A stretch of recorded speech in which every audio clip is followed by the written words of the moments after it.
¿Cómo es el amor en este tiempo? ¿Habrá una diferencia entre cómo vivían el amor nuestros padres y cómo se viven ahora en estas generaciones?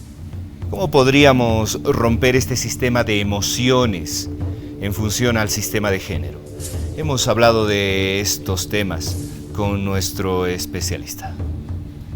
Y bueno, una vez más esta grata visita virtual que nos echamos hacia Uruguay de cuando en cuando, y es que de verdad valoramos un montón los aportes que siempre nos deja Rubén Campero. Rubén querido, lo primero y más importante, ¿cómo estás tú? ¿Cómo está tu familia? ¿Cómo está todo allá en el Uruguay? Ángel, muy buenos días. Bueno, realmente una alegría volverles a ver, reencontrarme con ustedes, con la gente de Bolivia, realmente un placer. Estamos bien, por suerte en Uruguay estamos bastante bien dentro de todo, en lo que hace al tema de la pandemia y demás. Bueno, nada, las actividades prácticamente normales, así que bueno, es una alegría que se sostenga esto también. La ventaja, considerando también que estamos entre dos países gigantescos, como Argentina y Brasil, que Sí, tienen sus problemitas. exacto, es verdad, es verdad. Uruguay siempre sacando ahí la cara un poquito y haciendo las Es cosas un raro. poquito más ordenadas, ¿ah? Sí. Rubén, querido, hoy el tema que nos ocupa y que nos convoca a visitarte allá en Uruguay a través de esta plataforma virtual es cómo amamos los hombres, cómo sentimos los hombres, dónde se concentra esta sensibilidad que al hombre lo vuelve muy conquistador en el arquetipo del hombre conquistador, del que tiene Mm. que lograr un objetivo y que luego se va transformando en estos otros mandatos del hombre que tiene que ser el fuerte, tiene que no ser el frágil, tiene que tener la voz cantante en una relación. ¿Cómo amamos los hombres, Rubén? Justamente este amar, de alguna manera, es bastante paradójico, porque no es tanto un amar, sino más bien una necesidad de ser amados que no se note que es tal, que no evidencie esta necesidad. Porque si esta necesidad del ser amados de alguna manera se evidenciara como tal, estaría planteando un registro de dependencia, un registro de sensibilidad y peor aún para la masculinidad hegemónica, un registro de dependencia que acercaría peligrosamente a este hombre identificado con la masculinidad hegemónica a las posiciones femeninas, las cuales construye, digamos, como los alter o el contramasculino, digamos, construye en su cabeza y en la cultura como esa figura contramasculina, que de alguna manera él tiene que identificar claramente como el depositario de toda la sensibilidad para saber que él nunca puede ser eso. ¿Me Mm, explico? O sea, entonces ama en gran medida también desde esta necesidad oculta, de este pedido oculto de ser amado. Pero el tema es que no se deja amar, porque básicamente lo que demanda es sobre todo los varones identificados con la masculinidad hegemónica, es una hipervaloración, ¿ah? Una hipervaloración respecto a un poderío, respecto a un despliegue fálico, respecto a una capacidad de proveeduría, en este término de dar cosas. O sea, más bien en términos de ser aplaudido. Y uno o una no es necesariamente amado o amada porque es aplaudido. Eso suena más bien como una exaltación o una provocación, más que como la sensibilidad, receptividad y pasividad necesaria para recibir el ser amados de alguna manera. Entonces, yo diría que tenemos una compulsión a amar en términos de actividad. Estamos por ahí, los varones y la masculinidad hegemónica, demasiado contaminados de actividad. Pasamos al acto, tenemos que hacer cosas para amar, tal vez como una forma de evitar el ser amados, ujú. en el sentido de que el ser amados nos colocaría en una posición demasiado pasiva, pensando en el binario activo-pasivo, que nos tornaría peligrosamente femeninos y peligrosamente vulnerables, por tanto, ¿no? Lo femenino no como mujer necesariamente, sino como esa contra masculinidad imaginaria, donde se depositarían todos los fantasmas masculinos vinculados con la vulnerabilidad y la sensibilidad. Ahora, Rubén, hasta acá la descripción que muy acertadamente nos haces de cómo es el contexto. Ahora, ¿qué gana y qué pierde el hombre que se dé el permiso de romper este eje, de hacer una vuelta en U y reconfigurar o de construir esto que parecería que se vuelve muy rápido el pulso de cualquier hombre? Bueno, gana mucha cosa, ¿no? Gana un encuentro. Yo diría que gana también el alivio de alivianarse un poco y soltar un poco las presiones del ser, ¿no?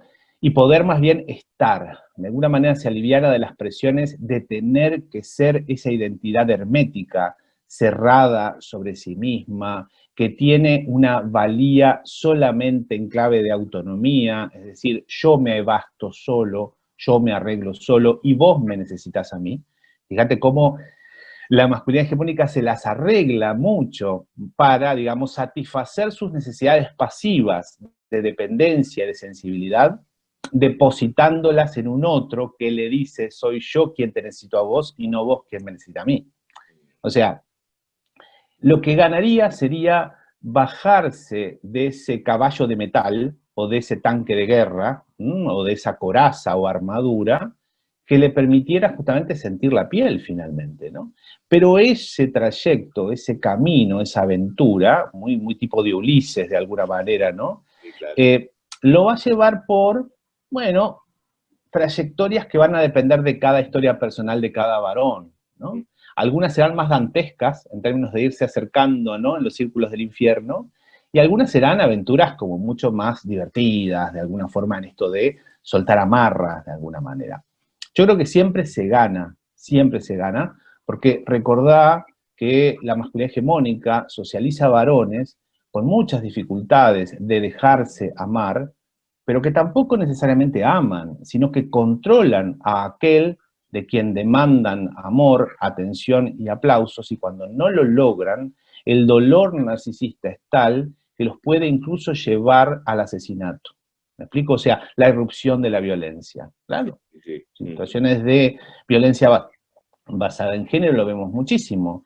Muchas, si bien es complejo, pero muchas de las reacciones tienen que ver con un dolor nada explorado, jamás explorado, del nunca haberse dejado o haberse podido dejar amar, que cuando, digamos, desaparece el aplauso, ¿no?, o desaparece la posibilidad de ser de alguna manera descalificados, ¿no?, y desvalorizados, el sistema, digamos, de autoestima colapsa. Y Sí. colapsa y ataca a lo que tiene afuera. ¿Me explico? Ataca a su proveedor de aplausos, por decirlo de alguna forma. Entonces, por eso digo, en algunos casos son infiernos, en otros casos son aventuras más divertidas, pero hay mucho, mucho por ganar, digámoslo así. Y yo diría que poco por perder. Si pensamos en perder, es porque de alguna manera estamos amarrados a un puerto de seguridades masculinas que de alguna manera, digamos, bueno, no, solo aportan certezas y nuevamente esta identidad cerrada sobre sí misma.